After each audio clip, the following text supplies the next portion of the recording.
Wow, well, once again, Happy New Year to you. It's great to begin 2025 with you. Just between friends this morning, we kind of have in our family a habit of cutting our time away like really close, like using every possible moment when we get some time off. And for the last few days, we've had a chance to go and be with family. And so again, just between friends, I'm confessing that we landed at PDX this morning at 12:30 a.m. My head hit the pillow at 2:15, and we were here for church at 8:30 today. And so this is me being jealous of you who come at 11:30. I envy your sleep today. It is New Year's, so it is that time when we start talking about resolutions. How many of you have already started and stopped a resolution for 2025? A few honest people in the room. There's this commercial for Apple Watch that has been on over the last couple weeks. The commercial is called Quit Quitting, and I'm just going to play the video for you and talk over it. The commercial points out that most people quit New Year's resolutions by the second Friday of January, known as Quitter's Day, when most people will abandon their resolutions. And then the commercial asks questions like, what if we didn't quit? What if we didn't quit just because it's raining? And I guess they're saying if you wear an Apple Watch, it will help you with that. I think the commercial resonates because a lot of us, we can point to some point in our life where we did resolve to make a change and we stuck with it and we experienced the results of making a positive change, whether it was for our health or for our finances or for our purpose or whatever it was. But also many of us can relate to this because we have had those things that we have started with the absolute best of intentions only for us to stop doing it a few days later. The reality is that any day is a day when you can make a resolution. The resolutions aren't just for the first few days of a new year, because what is a resolution? A resolution is identifying something in your life that is not how you want it to be, and making a resolution to make a change in that area. And whether it's on New Year's Day or any other day, a lot of us would say it's much easier to identify what needs to change than it is to make and keep the change. If you and I were to talk out in the lobby after we're done here today, we could probably, without much effort, come up with things that we know that we would be better off if we were to alter whatever area in our life that might be. The challenge is not identifying the issue. The challenge is, can we make the change and keep the change? Those of us who are Jesus followers in the room, if we read the Bible, the thing that is true of the Bible is almost every time we open the Bible, in some way, it calls for resolution. It calls for change. James 1:22 says, do not merely listen to the word and so deceive yourselves. Do what it says. Some of you, you're here today, and being here in church, this is your New Year's resolution. That you have resolved that this is going to be your year of getting back into the habit of practices of faith, getting closer to God. And for the rest of us, could we just cheer anyone on in the room who's saying, man, this is my year. We want to believe with you that this is your year to get back into the practices of faith. All right, now let me talk just to the church people for a second. Some of us, when we open the Bible, or maybe when we come to church like this, we might be thinking, I hope that Pastor, maybe he says a couple of funny things today, and I hope that he gives me a few interesting insights into the Bible, but if it crosses the line into talking about changing something in my life, I'd rather not do that. I'd rather not go there. I want to invite you to open up your Bible with me to 1 Timothy chapter 6. I'm about to ask you a question, and it's a question that we can ask at the beginning of the year when everyone's talking about resolutions, but it's actually a question we can ask any day of the year. Before we get to that question, first I want to put up this math symbol on the screen, and this symbol is what? It is the greater than symbol. That's right, it is greater than, taking some of us back to elementary school. So like if there was a 4 over here and a 3 over here, we'd say 4 is greater than 3. If the arrow was flipped in the other direction, it would be what? It would be a what symbol? Less than, right? And the way that we were taught how to remember this is that the Pac-Man eats the bigger number. Is that what you were taught? Like the Pac-Man eats the bigger number. So we're looking at greater than today, greater than. And my question is for you and for me today, here we are in the beginning of 2025. If we were to fast forward all the way to the end of 2025, where would you say you want to be greater at the end of 25 than you are at the beginning of the year? Where do you want to be greater in your life by the end of this year than where you are as the year begins? You might say, by the time we get to the end of 2025, I want to be greater in my parenting. Maybe you'd say, by the time I get to the end of the year, I want to be a greater husband, or I want to be a greater wife. I want to be a greater friend. It may fall into a category like this. You may say, I want greater for my health. I want greater financial stability, or I want to be greater in my generosity this year than I've ever been before. You might say, I want greater for my relationships, or I want greater belonging in a community. Some of you, as we begin the year of 2025, your calendar is already full. Like, you don't even have time to go out for lunch this year because your entire calendar is booked. And you'd say, man, I want greater use of my time in 2025. It might be something that feels more inside, like you would say, in 2025, I want greater confidence. I want to be greater in my character. Maybe you have been plagued with a lot of sleepless nights, tossing and turning, wrestling with different struggles, and you'd say, man, I just want greater peace in my life. On the spiritual side, maybe you'd say, I want greater understanding of my purpose in this year. I want greater understanding of the Bible. Followers of Jesus in the room, you might say, for 2025, I want to be used by God in 2025 in greater ways than in any other year previous in my life. So here we are. If you're here for the very first time, or this is your day of coming back to church, you're here on a great day, because I want to share with you our 2025 theme phrase for People's Church. And it's this: pursue greater. Pursue greater. Let's just say that together. Pursue greater. And I want to unpack that for a few minutes here today. And then when we get to the end of our time together in this gathering, at the end of our time, this is the first Sunday of the year, and we've done this for a lot of years. We want to invite all of our prayer partners to come up to the altar area here in the front at the end of the year. And we want to pray a blessing over every household represented here today. And so I just want you to be ready for that. That's going to be coming up in just a couple of minutes. So pursue greater. How do we get there? I want us to look at what Paul wrote to his student Timothy in 1 Timothy chapter 6, verse 11. Paul writes, but as for you, O man of God, stop there for just a second. Paul writes first to Timothy, but he's writing to all of us. And where Paul says man of God, we could actually use that as a fill in the blank, put in your name right there. But as for you, for me, Tom, but as for you, O man of God, flee these things. And in a moment, we'll talk about what these things are. So he has already talked about things to run away from, or to leave in the past. And then he says, this is instead, go this way, pursue. And then he gives us 6 words. And these 6 words are at the heart of what we're talking about today. Pursue righteousness. Someone say righteousness. Godliness, say that with me. Godliness. Let's just say the rest of these. Faith, love, steadfastness, and gentleness. Paul says there's things to run away from and things to run toward. A lot of what Paul encourages Timothy and us to pursue, it's not popular, not the easy way. We're going to break down all the words in just a moment, but if you're here and you're at a starting place of faith today,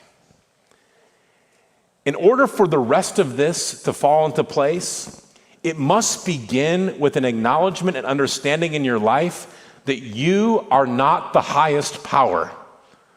That you are not the highest authority. And come on, that comes against what is so often permeated in our culture, in a culture that is all about self, right? Self-motivation, self-help, self-care. Come on, we're in the generation of the selfie, right? Make sure that I am in the picture. And I'm not discounting any of those things about being motivated, about caring for yourself, about finding help.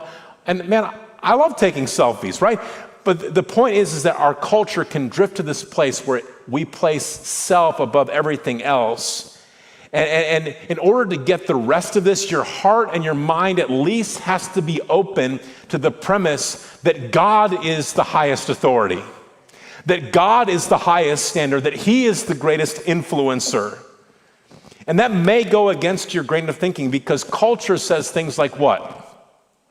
Live your own truth, like make up your own truth. What's true for you, it's good for you. What's true for me, live your own truth. Culture says things like follow your heart. But many of us would say in this room, been there, done that, and that doesn't work because we have found Jeremiah 17:9 to be true, which says the heart is deceitful above all things.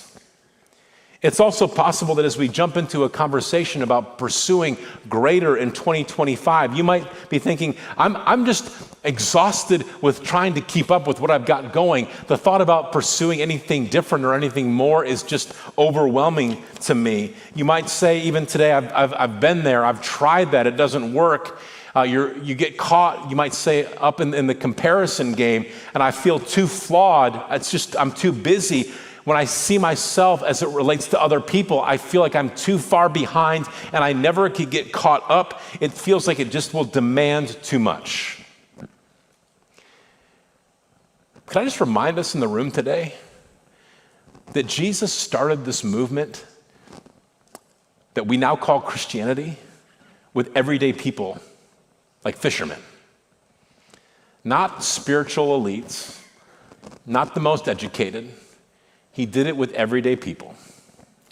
And if he can teach a group of backcountry fishermen how to pursue greater, he can do it in our lives as well. And let's just take some pressure off. They had questions back then, you have questions. They had doubts, you have doubts. They had fears, you have fears.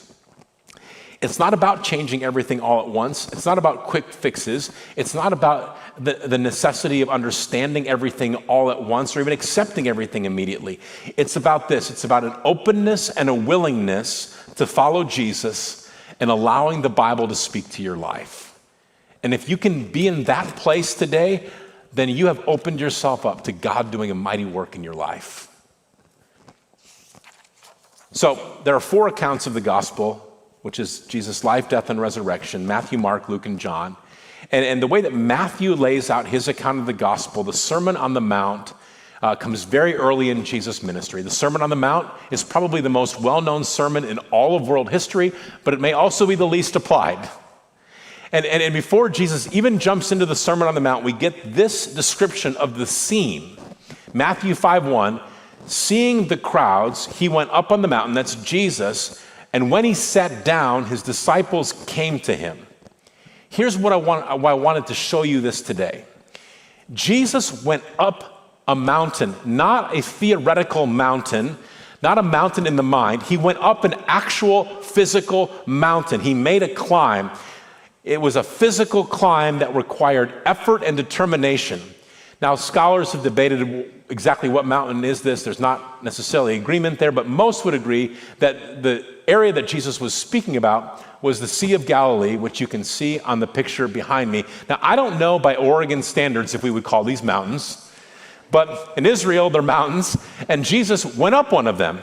And listen to this. Do you catch this? Matthew 5:1, the crowd is at the bottom of the hill.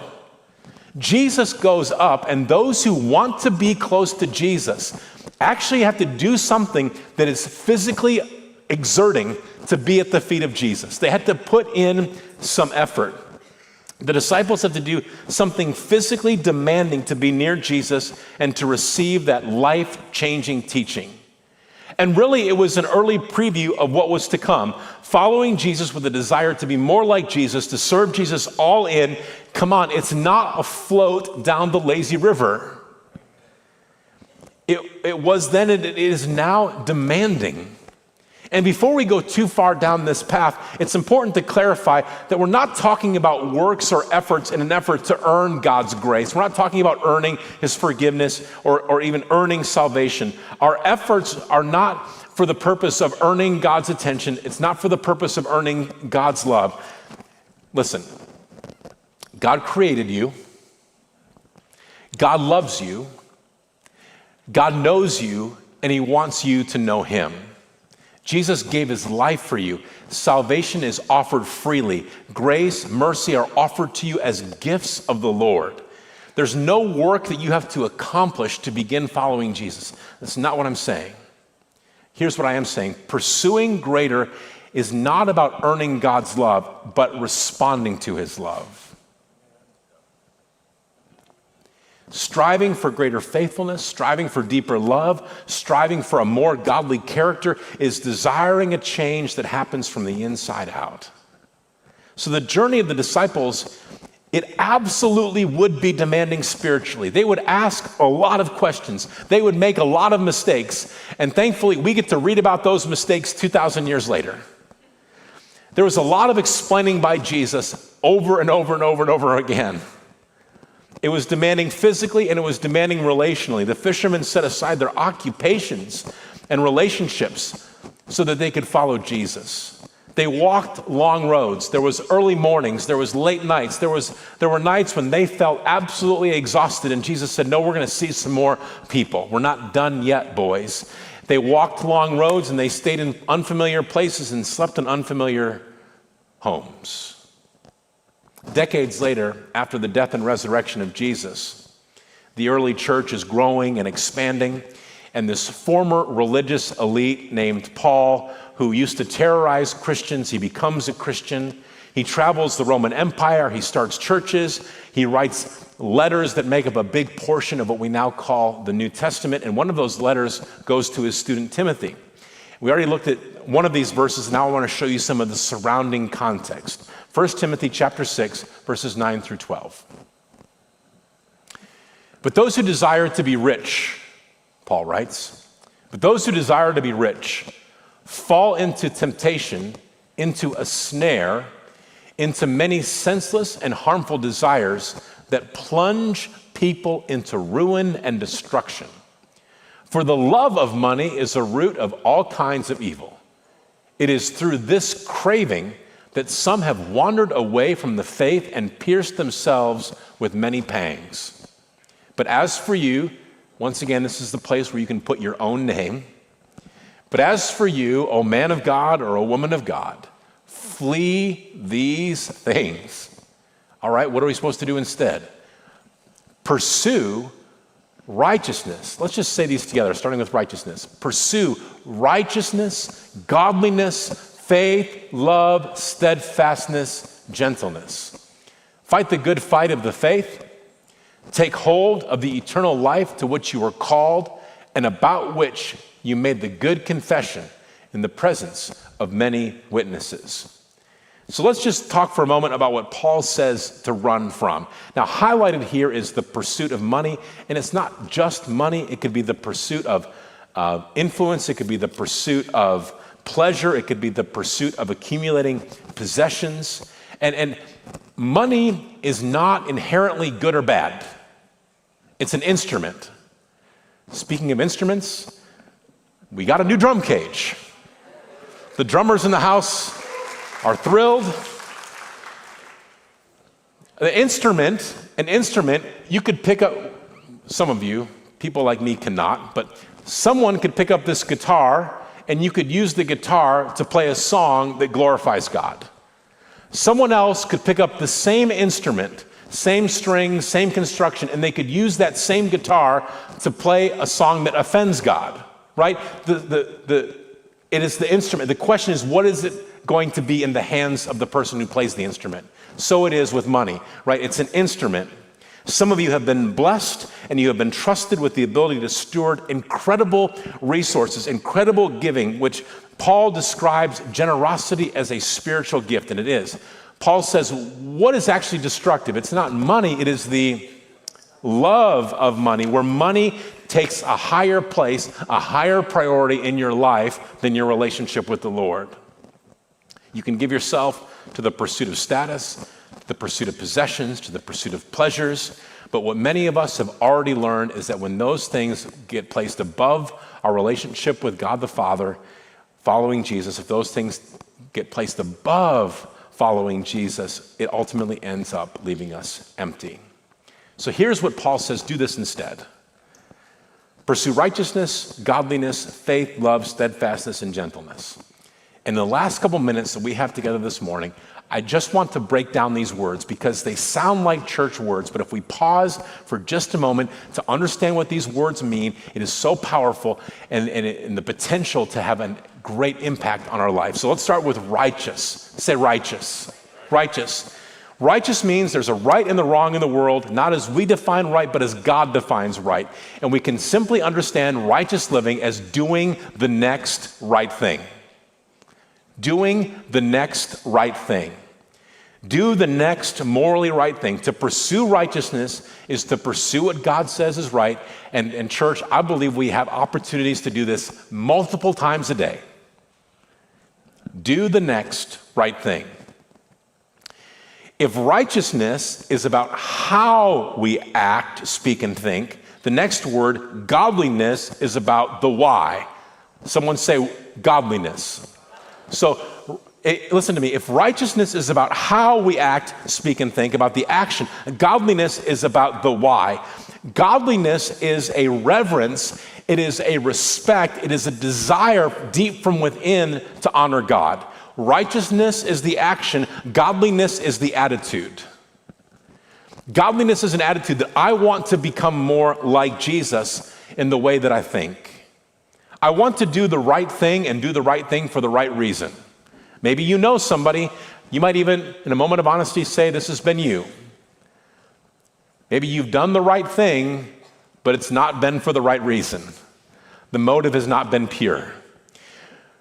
Godliness is saying, I want to do the right thing with a pure motive. Many, many years ago, Thomas Watson, a Puritan theologian, said, righteousness is evidence of a godly life. Listen to this. Godliness is the spring, righteousness is the stream. So it originates with godliness from the inside.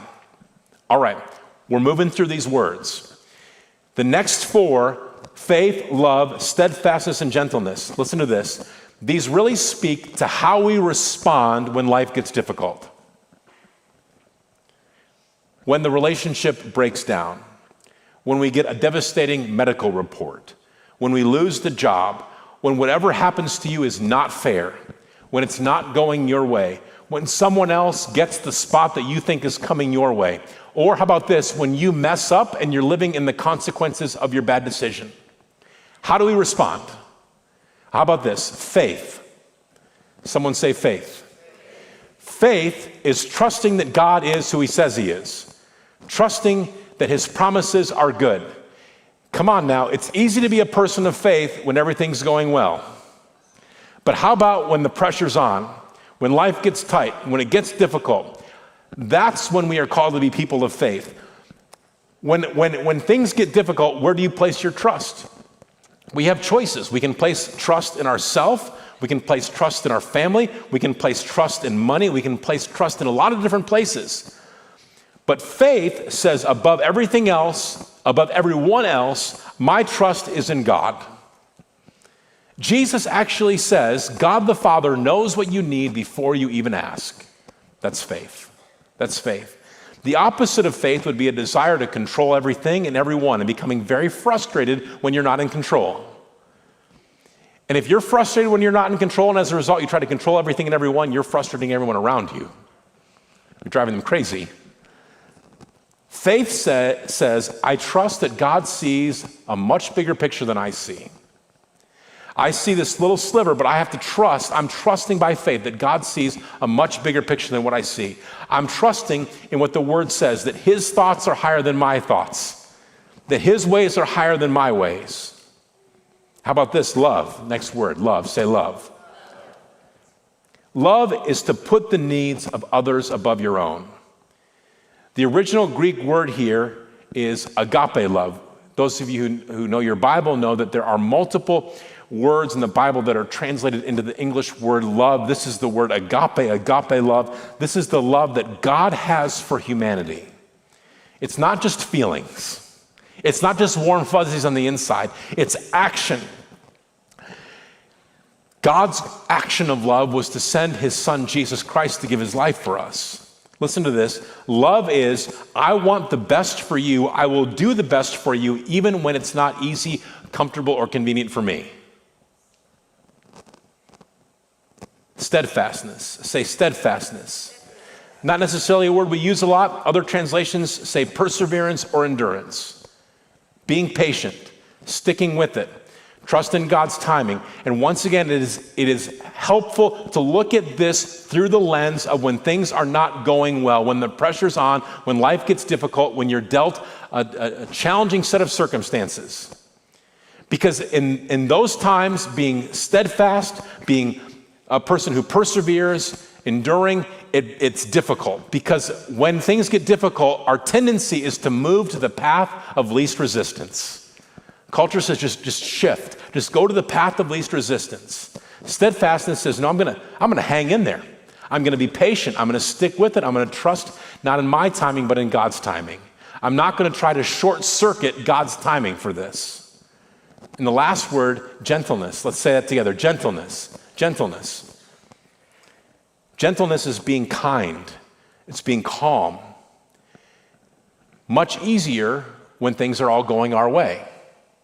So my question for you, my question is for me, how do we tend to react when things are not going our way, when you're not getting your way? Are we kind or are we calm in those situations? Or how many in the room would confess that when we're in those moments where we are being eroded on the inside, how many of us would say that we tend to default to anger? Stop elbowing the person next to you. Seriously, there are some in the room that would confess that when we're not getting our way, we default to anger. We might even become irate. And the awful thing is that there are some that default to even abuse when you're not getting your way. And sometimes we see this play out where things are not going well at work, and instead of taking out at work, a person comes home and takes it out on their family at home. Paul calls for not anger, not abuse. He calls for gentleness, being kind, being calm, even on your worst days. Maybe we'd say especially on our worst days, that we're going to use our strength to be helpful, not hurtful. So to summarize, righteousness, godliness, faith, love, steadfastness, and gentleness. As we get ready to close our time together, my question is, when you feel squeezed, when you feel under pressure, when things aren't going well, what comes out? If I were to be up here holding a ketchup bottle today, right? When we squeeze a ketchup bottle, what comes out? Not a trick question. Ketchup, right? We could take that ketchup bottle and we could go find like a mustard container, and we could put the mustard container, we could wrap that ketchup so you couldn't even see through the transparent outside, and we could make it look like a mustard bottle. But we would find out that it's ketchup when we squeeze it. So come on, we can do a good job of putting on a great facade, putting on a great act, but we really find out who people are when the pressure is applied. And if we're to follow what Paul encourages us to do, when the pressure comes on, what should come out? Paul would say righteousness, godliness, faith, love, steadfastness, and gentleness. Doing the next right thing for the right reason, out of a desire to honor God.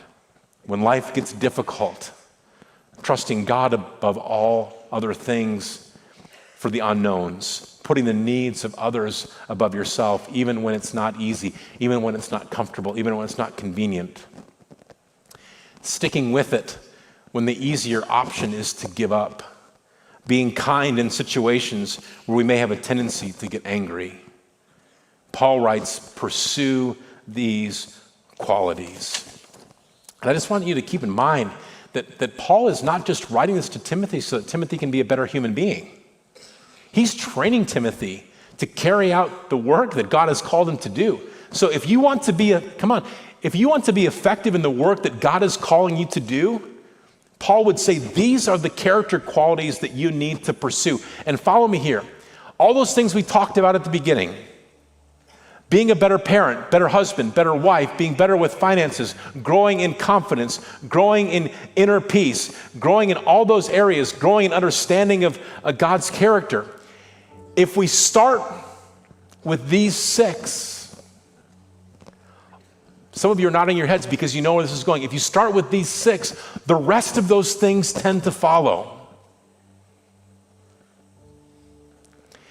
If you and I, if we pursue righteousness, if we pursue godliness, if we pursue faith, love, steadfastness, and gentleness, you will be a better spouse. You will be a better friend. You will be a better coworker, a better classmate. You will make better decisions about your money. You'll make better decisions with your time. You will make better decisions about what you do with your body. Godliness is the stream that happens from the inside. It won't just be outward actions, but it will be an inside change that is evidenced by outward actions and outward words.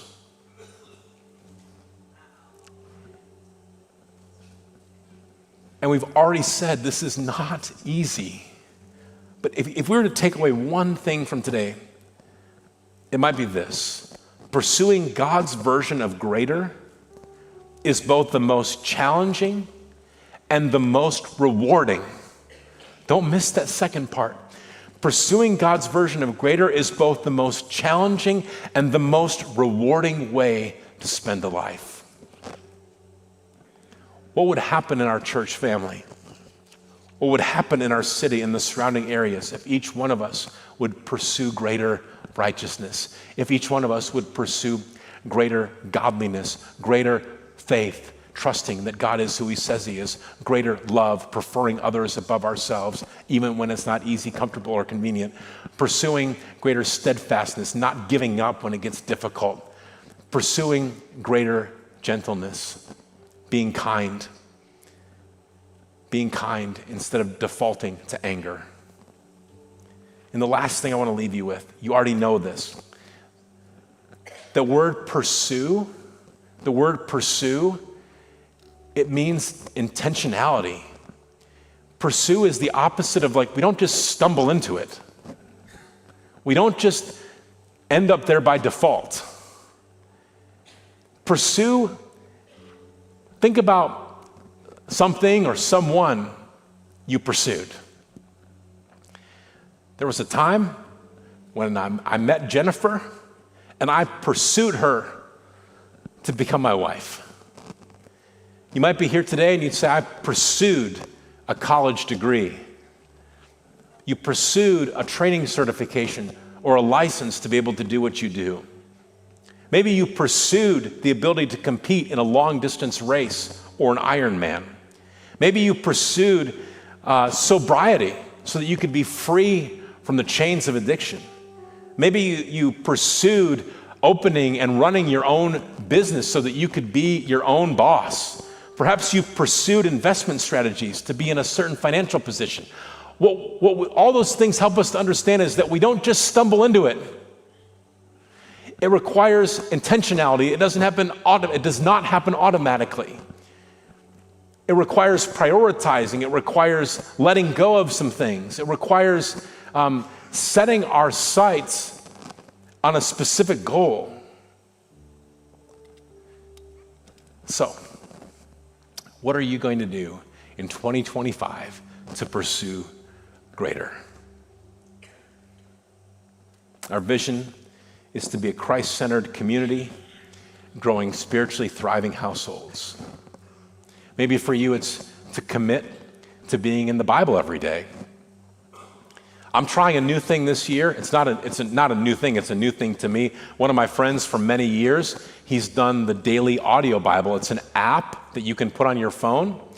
And it actually reads the Bible to you as you read along, and it gives you some insights. And if you do it every day, you go through the whole Bible in 1 year. I'm not endorsing it because I'm just trying it out myself. I'm just saying there's not a shortage of tools. We live in a time in world history as speakers of the English language, we have more Christian resources available to us than any language in any other time in the history of Christianity. The problem is not a shortage of resources for English-speaking people. Maybe for you, to pursue greater means to be in a group, like one of the groups we are going to offer here in February, to help you find freedom from addiction or life-controlling habits, freedom from pornography. Maybe you want to jump into our group on marriage and parenting, or Grief Share to help you find hope after the death of a loved one. If it's your desire in 2025 to pursue greater by recommitting or starting for the first time a daily habit of prayer and Bible reading, I want to invite you to come this Wednesday at 7 o'clock. We're going to talk about that and give some real practical steps Wednesday night at 7 o'clock in our prayer meeting. Even if you don't usually come, I would encourage you to come this week if you want some very helpful, practical steps on how to really focus on God in your personal time.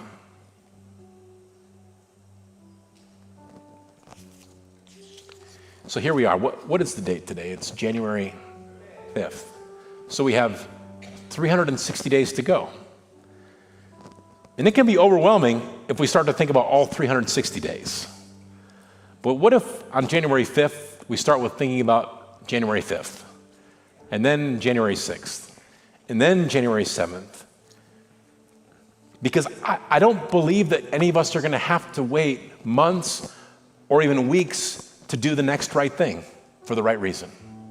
We're not going to have to wait weeks or months to trust God in a situation where we don't know everything. We're not going to have to wait months or weeks to put someone else's need above our own, even when it's not easy, comfortable, or convenient. We're not going to have to wait weeks or months to stick with something when the easier option is to opt out. I believe we're going to have opportunities to do many of these things even today.